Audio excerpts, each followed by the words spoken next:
तो हेलो बच्चों, स्वागत है फिर से एक नए वीडियो में। उम्मीद करते हैं आप लोग अच्छे होंगे और अच्छे से स्टडी कर रहे होंगे। तो आप लोगों का जो 2026 में एग्ज़ाम होने वाला है बिहार बोर्ड 10th का, ठीक है, आप लोगों का 10th का एग्ज़ाम 2026 में होने वाला है। और आप लोग इसका जो प्रिपरेशन कर रहे हैं यानी एग्ज़ाम की तैयारी कर रहे हैं और क्या कर रहे हैं, रिविज़न कर रहे हैं, तो आप लोगों के लिए वीडियो बहुत इंपॉर्टेंट होने वाला है, क्योंकि ये अध्याय 2 का हम देख सकते हैं। अध्याय 2 का ये फिजिक्स चैप्टर का है, ठीक है, फिजिक्स का यानी भौतिकी का है। यहाँ पे आप लोग देख सकते हैं क्या है, भौतिकी का है। और ये चैप्टर जो है अध्याय 2 है, ठीक है, अध्याय 2 है बल और गति के नियम। यानी इसमें जो हम 25 क्वेश्चन लेके आए हैं, ठीक है। आप लोग इसको पढ़ लीजिए और आराम से आप लोग जो है तैयारी कर सकते हैं एग्ज़ाम का। आप लोगों का प्रिपरेशन हो जाएगा, ठीक है, आपका रिवीजन भी हो जाएगा, सारा कुछ हो जाएगा इसी वीडियो में, ठीक है। तो चलिए वीडियो को स्टार्ट करते हैं। अगर चैनल पर नए हैं तो आप लोग सब्सक्राइब कर लीजिए, वीडियो अच्छा लगेगा तो लाइक कर दीजिएगा, ठीक है। तो चलिए वीडियो को स्टार्ट करते हैं। चलिए देखिए, पहला क्वेश्चन देख सकते हैं आप यहाँ पे कि पहला क्वेश्चन है कि न्यूटन का पहला नियम जो है किस नाम से जाना जाता है, ठीक है। न्यूटन का जो पहला नियम था वो किस नाम से जाना जाता है। तो आप लोगों को ज़्यादा समय टाइम नहीं लगेगा, क्योंकि आप लोग तो पढ़ाई पहले से कर चुके हैं। बस अभी इसमें क्या करना है, आप लोगों को क्वेश्चन देखना है और आंसर फटाफट सॉल्व करना है। इसलिए हम यहाँ पे क्या है, आंसर के साथ लेके आए हुए, ठीक है। तो आप लोगों को ज़्यादा समय लगेगा नहीं, आप लोग डायरेक्ट आंसर बता सकते हैं, ठीक है। तो इसका क्या हो जाएगा, ऑप्शन नंबर सी यानी जगत्व का नियम कहा गया है, ठीक है। न्यूटन का पहला नियम किस नाम से जाना जाता है, तो जगत्व के नियम के नाम से जाना जाता है, ठीक है। चलिए 2 नंबर क्वेश्चन देखिए, सब में आपको हम आंसर लेके आए हुए हैं, आपको ज़्यादा समय लगेगा नहीं, बस आपको पढ़ना है क्वेश्चन और आंसर देना है।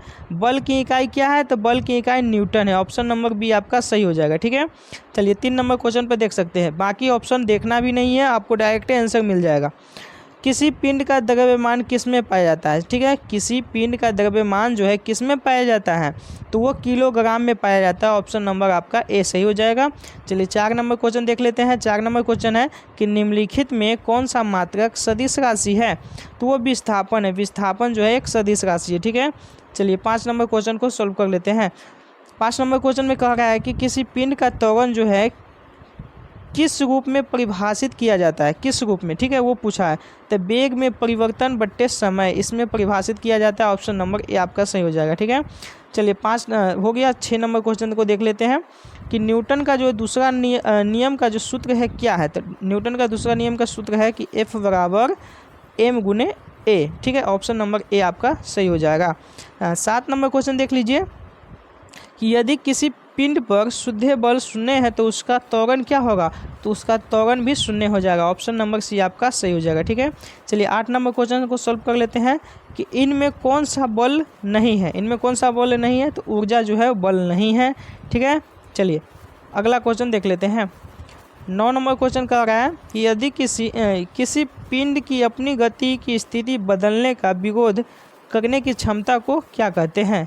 यदि किसी पिंड जो है अपनी गति की स्थिति बदलना चाहता है तो उसका विरोध करने की क्षमता जो है वो क्या कहलाता है, तो वो जगत्व कहलाता है, ऑप्शन नंबर सी हो जाएगा, ठीक है। 10 नंबर क्वेश्चन देख लीजिए कि किसी पिंड का संवेग क्या है। किसी पिंड का संवेग जो है द्रव्यमान गुने वेग है, ऑप्शन नंबर ए आपका सही हो जाएगा, ठीक है। चलिए 11 नंबर क्वेश्चन को आप लोगों को देखना है कि संवेग का एसआई मात्रक क्या है, इकाई अंक का क्या है, ठीक है, ये पूछ रहा है। एसआई इकाई क्या है, तो वो हो जाएगा आपका ऑप्शन नंबर कह रहा है क्या, ऑप्शन नंबर डी हो जाएगा, ए और बी दोनों, यानी ए और बी दोनों। यहाँ पर ये ऑप्शन बी गलत है, ठीक है, बी नहीं होगा, यहाँ पे सी हो जाएगा, ठीक है, ए और सी दोनों। आपको ये ध्यान रखना है कौन कौन हो जाएगा, ए और सी दोनों, ठीक है, ये बी नहीं होगा, ठीक है। चलिए अगला क्वेश्चन पर ध्यान देते हैं। अगला क्वेश्चन क्या कह रहा है कि जब कोई पिंड जो है वृत्ताकार गति करता है तो केंद्र की ओर लगने वाला बल क्या कहलाता है, तो वो केंद्राभिमुख बल कहलाता है, केंद्राभिमुख बल कहलाता है, ठीक है। चलिए 13 नंबर क्वेश्चन है कि घर्षण हमेशा किस दिशा में कार्य करता है।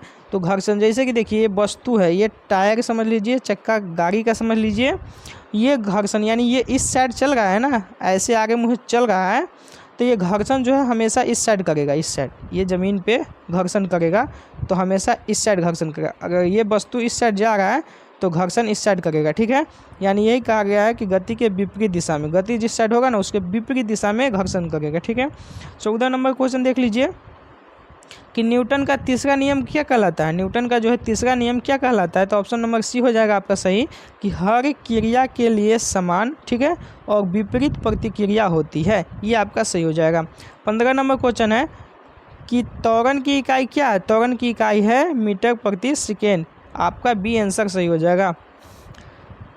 16 नंबर क्वेश्चन को आप देख लीजिए। 16 नंबर क्वेश्चन में कह रहा है कि एक पिंड सीधे रेखा में समान गति से तभी चलेगा जब उस पर कोई शुद्ध बल नहीं लगेगा, तभी चलेगा। अगर कोई वस्तु चल रहा है ऐसे, तो सही ढंग से कब चलेगा, सही ढंग से आगे मुझे अगर जाना है तो कब चलेगा, जब इस पर कोई बल नहीं लगेगा तभी ना चलेगा। अगर इस पर कोई बल लगाएगा, जोर लगाएगा, तो ये धंसेगा, इसको मतलब ज़्यादा कष्ट होगा चलने में, यानी आगे मुझे शुद्ध ढंग से नहीं चल पाएगा। इसलिए कहा गया है कि उस पर कोई शुद्ध बल नहीं लगेगा ना, तो वो एकदम सीधी रेखा में चलता रहेगा, ठीक है। तो आप लोगों को समझ में आ गया। तो चलिए, आप लोगों को बस कॉन्सेप्ट समझना है ताकि आप लोगों को याद हो जाए। उतना डिटेल बताएंगे तो टाइम ज़्यादा लग जाएगा ना। अब ज़्यादा समय पास नहीं करना है, टाइम पास नहीं करना है, आप सिर्फ पढ़ना है, एग्ज़ाम का प्रिपरेशन करना है, ठीक है, क्योंकि नज़दीक आ गया है। आप लोग पर्व त्यौहार में ज़्यादा रह जाते हैं फंसे हुए।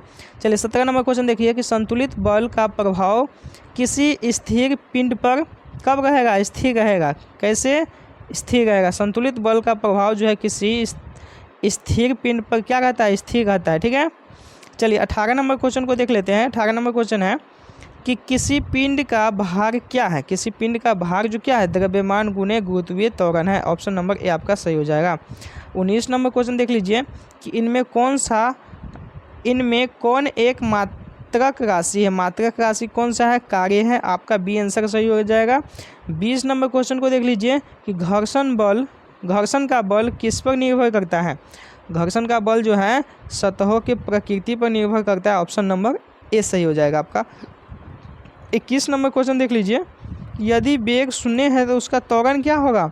उसका त्वरण क्या हो जाएगा, शून्य नहीं भी हो सकता है, शून्य नहीं भी हो सकता है, आपको ये ध्यान में रख के चलना है, ठीक है। 22 नंबर क्वेश्चन है संवेग क्या है, क्या के बराबर है होता है, ठीक है। संवेग क्या के बराबर होता है, तो संवेग बराबर फॉर्मूला आप लोगों को पता होगा कि बल गुने समय होता है। ऑप्शन नंबर ए आपका सही हो जाएगा। 23 नंबर क्वेश्चन है कि निम्नलिखित में कौन न्यूटन के तीसरे नियम का उदाहरण है। तीसरे नियम का उदाहरण क्या होता है, बंदूक का पलटाव। बंदूक का पलटाव जो है ये न्यूटन के तीसरे नियम के उदाहरण है, ठीक है। 24 नंबर क्वेश्चन देख लीजिए कि बल और त्वरण की दिशा होती है। बल और त्वरण की दिशा क्या होती है, समान होती है। ऑप्शन नंबर बी आपका सही हो जाएगा। 25 नंबर क्वेश्चन देख लीजिए कि टेबल पर रखा किताब कौन कौन से बल कार्य कर रहे हैं। मतलब टेबल पर जो बुक रखा हुआ है, ये टेबल है, इस पे जो किताब रखा हुआ है ये पूछ रहा है कि किस किस बल पर कार्य है। तो ये हो जाएगा भार नीचे है, यानी इसका भार नीचे के साइड आ जाएगा, और सामान्य बल ऊपर है, मतलब जो नॉर्मल बल है वो इसी के ऊपर है, ठीक है।